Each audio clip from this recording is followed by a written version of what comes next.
Home Show. Rick from Clemville, Texas has a question about recipes. He's cooking up some wood restoration, Tom. He said, Wayne writes, he says, Tom, I heard a while back, Tom had a mix to put on antiques to brighten them up and restore the wood. And I know this recipe, Tom. I've heard you say it a million times, but I'll be darned if I can remember it. And I'll be honest with you, I have said it a million times. I think so, at least. There's no doubt about it. But it's very simple. When I was 15 years old, I worked in a used furniture store on the weekends, $2 an hour. I got paid under the table. Don't worry. The guy that I worked for, he's no longer with us, so the IRS won't chase him down.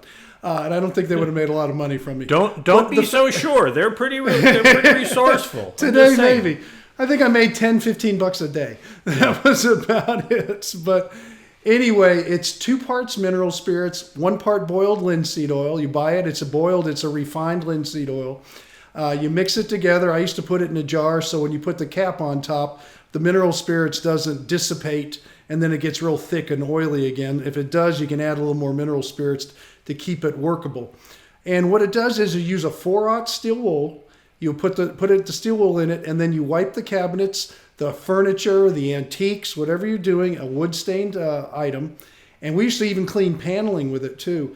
And you wipe it down with the grains, not too hard, and the mineral spirits cleans it, and the oil lubricates it and hides the scratches and the nicks and things like that and makes it all blend together. It was really useful on antiques because you don't want to refinish antiques. First off, it's expensive and time-consuming.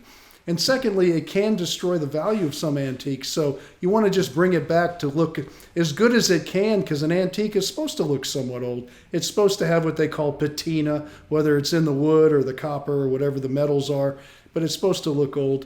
And that's how we would get things looking really nice for sale. And it works out great. Now, a quick red flag warning. If you spill it or if you put too much on a piece of wood or whatever you're working on and you need to wipe it off with a rag, that's fine. You need to wipe it up with a rag, that's fine. But don't just leave the rag around or throw it in your trash can. Soak the rag in water real quick, just get it wet and put it in a Ziploc baggie and then throw it away, because the chemicals will sometimes start to smolder a little bit if it's on a dry rag and it gets into some heat like in your trash can. And you don't want to deal with some kind of weird trash can on fire. That's not a good thing. So go ahead and just dispose of it properly if you use a rag to clean it up. Yeah, we had all the dumpster fires we need. We called them 2020.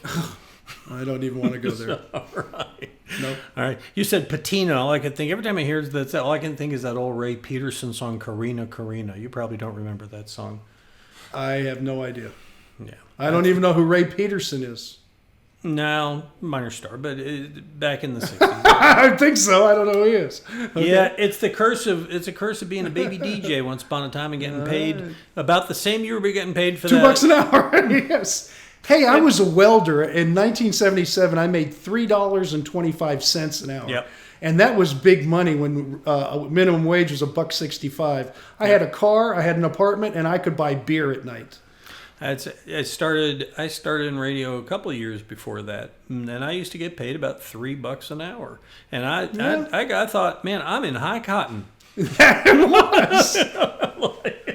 I remember when I was in college in Boston. Six-pack of beer was $1.65. Yeah. I'm sorry, when I went to college in Boston, I used to work at a radio station up in Manchester, New Hampshire, doing oldies, and I would carry I owned all my records, and I'd carry them all the way from my apartment in Boston, all the way up to Manchester, do the show, and then drive back home, get home about 3 a.m. on Sunday morning, and I did it for, I made a big lot of money on that, Tom.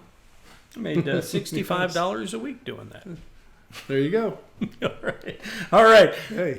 Of course, we do work for you for free. We're even cheaper for you. You got a question, yes. Go visit HomeShowRadio.com. Click on that Ask Tom button. It'll show you this page here. You pick a form. You can either send us a video or you can send us a written question, and we'll answer it just like this. And we post a new one every day at HomeShowRadio.com, our Facebook page, and, of course, on our YouTube channel.